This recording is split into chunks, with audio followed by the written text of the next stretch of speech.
Pemirsa, jadi menjelang keberangkatan jemaah haji Indonesia, aspek kesehatan jadi salah satu fokus utama penyelenggaraan ibadah haji tahun ini. Jadi mulai dari screening kesehatan, pendampingan bagi jemaah lansia dan risiko tinggi, sampai dengan kesiapan layanan medis di Tanah Suci.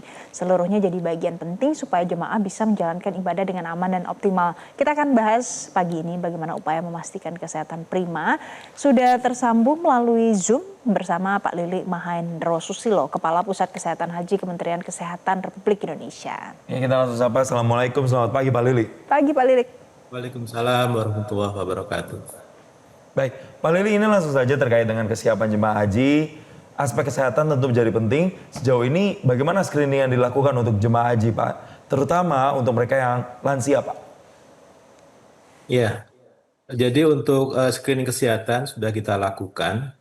Itu untuk sebagai salah satu persyaratan jemaah melunasi biaya perjalanan ibadah hajinya. Jadi waktu sebelum mereka melunasi, itu mereka harus periksa kesehatannya dulu.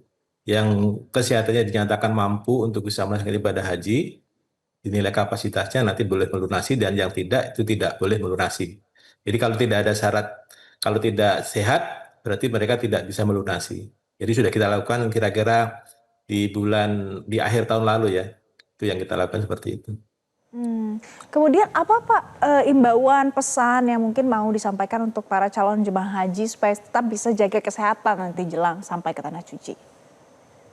Ya, jadi sekarang sudah jemaah haji sudah berangkat ya. Jadi yang sekarang ini gelombang pertama, kloter-kloter awal, tentunya buat jemaah yang saat ini sudah diembarkasi dan menjelang terbang, kami doakan semoga selalu sehat. Dan saya kira karena mereka juga barangkali ada yang belum pernah melakukan perjalanan dengan pesawat, apalagi dengan waktu tempuh yang sangat lama, 9 sampai 10 jam, maka kami sarankan kepada jemaah haji untuk tetap menjaga kesehatannya ya, jangan ragu untuk makan dan minum di pesawat. Dan kalau ingin ke belakang itu bisa nanti dibantu oleh teman-teman petugas. Jadi petugas di kloter ini banyak, ada ketua kloter, ada pengibadah, ada tenaga kesehatan, ada petugas haji daerah, dan juga ada ketua regu, ketua rombongan. Tentu saja itu yang nanti bisa menolong teman-teman atau jemaah haji yang lain yang membutuhkan pertolongan untuk bila ada kesulitan di pesawat gitu ya.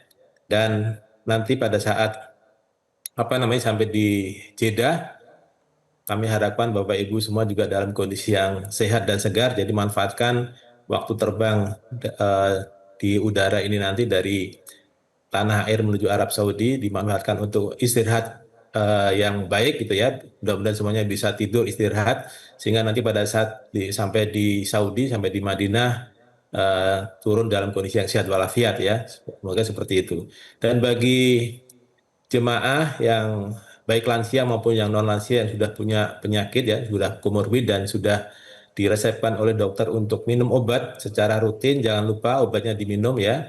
Kita harapkan bahwa meskipun Bapak Ibu punya riwayat penyakit, tapi kami harapkan kondisi kesehatannya selalu terkendali gitu ya, sehingga nanti di sana pun kita juga tetap upayakan menjaga Bapak Ibu, supaya mengingatkan Bapak Ibu supaya tetap menjaga kesehatannya.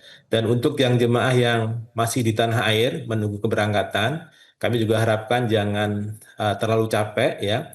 Apalagi waktu untuk Walimatus Safar saya pikir sudah selesai. Manfaatkan sisa waktu menunggu untuk berangkat ke embarkasi untuk istirahat total. Sehingga nanti Bapak dan Ibu pada saat berada di embarkasi, ini tentu saja di embarkasi juga perlu bermalam barangkali semalam gitu ya, dan karena nanti ada banyak urusan di embarkasi, membagi paspor, membagi gelang, membagi kartu nusuk, living cost dan sebagainya, tentunya itu juga membutuhkan energi yang banyak. Maka kami mohon Bapak Ibu semua yang menunggu untuk berangkat ke embarkasi juga menjaga kesehatannya ya, manfaatkan waktu yang tersedia untuk istirahat, sehingga nanti berangkat juga dalam kondisi yang segar bugar, dan kita harapkan nanti pada saat di embarkasi semuanya dalam kondisi yang sehat ya, supaya nanti proses untuk menuju keberangkatannya juga bisa lancar. Kami harapkan seperti itu. Baik, Pak Lilik, yang juga jadi tantangan biasanya karena cuaca di sana itu cukup tinggi ya, 47 derajat. Panas, ini bisa ya. jadi tantangan. Ya. Panas begitu Pak. Ditambah lagi nanti pada saat puncak haji itu juga jadi tantangan tersendiri. Jadi upaya mitigasi yang sudah dilakukan apa Pak di sana?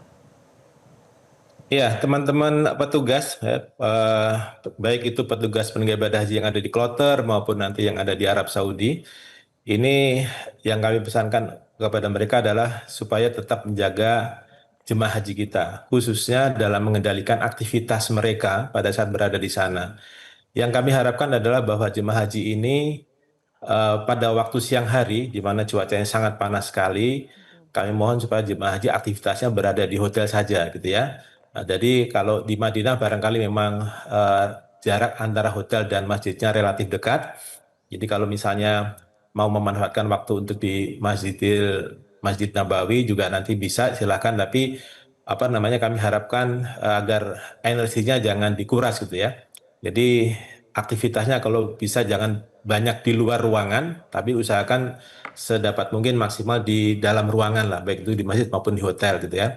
Dan kalaupun misalnya butuh perlu ada perlu di luar ruangan, maka kami mohon supaya jemaah juga menggunakan alat pelindung diri gitu ya, pakai apa namanya penutup kepala, pakai masker, pakai kacamata hitam.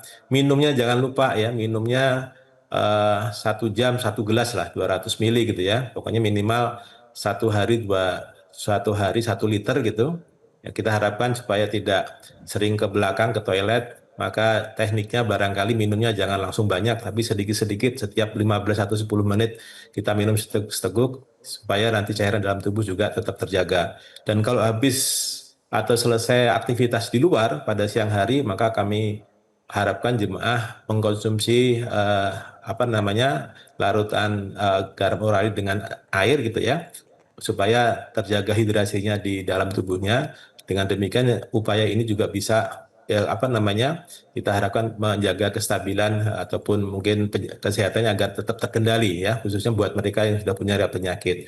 Nah, kemudian nanti pada saat berada di Mekah, nah di Mekah ini hotel karakteristik hotelnya berbeda dengan di Madinah. Kalau di Madinah barangkali memang hotelnya kecil-kecil, ruangannya pun sempit gitu ya, sehingga eh, aktivitas ibadah ini banyak dilakukan di Masjid Nabawi. Kalau di Mekah, insya Allah semua hotel di dalam hotel ini ada masjidnya, gitu ya. Dan insya Allah kapasitasnya juga bisa memenuhi untuk menampung semua jemaah yang tinggal di hotel tersebut. Maka yang kami harapkan adalah supaya jemaah aktivitas ibadahnya tetap berada di hotel saja, ya. Sekali-sekali saja ke Masjidil Haramnya, dan itu pun kami harapkan ke Masjidil Haramnya pada waktu malam hari saja atau pada saat cuaca tidak panas terik, ya seperti itu. Dan kita harapkan jemaah haji juga tetap makannya jangan sampai terlambat. Jadi konsumsi yang disediakan oleh panitia sudah ada, makan sehari 3 kali, dan itu di dalam label makanannya sudah ada tertera jam berapa maksimal bisa dikonsumsi, tolong diperhatikan itu ya, jadi supaya jangan sampai telat makannya. Selain karena makanannya juga terbatas waktunya untuk dikonsumsi, itu juga kalau telat bisa mengganggu kesehatan Bapak Ibu semua gitu ya. Jadi kami harapkan konsumsinya jangan sampai terlambat, dan jika ada waktu yang luang manfaatkanlah untuk istirahat ya, untuk tidur supaya nanti kondisi badannya tetap bugar seperti itu. Baik, Seperti itu Pak. mudah-mudahan untuk keberangkatan tahun ini semuanya bisa berjalan lancar, aman, dan calon jemaah haji Indonesia bisa menunaikan ibadah sesuai dengan yang diharapkan. Pak Lili, terima kasih Kapus Kesehatan Haji Kementerian Haji dan Umroh Republik Indonesia sudah memberikan informasi untuk pemirsa. Selamat pagi Indonesia. Jelajahi cara baru mendapatkan informasi. Download Metro TV Extend sekarang.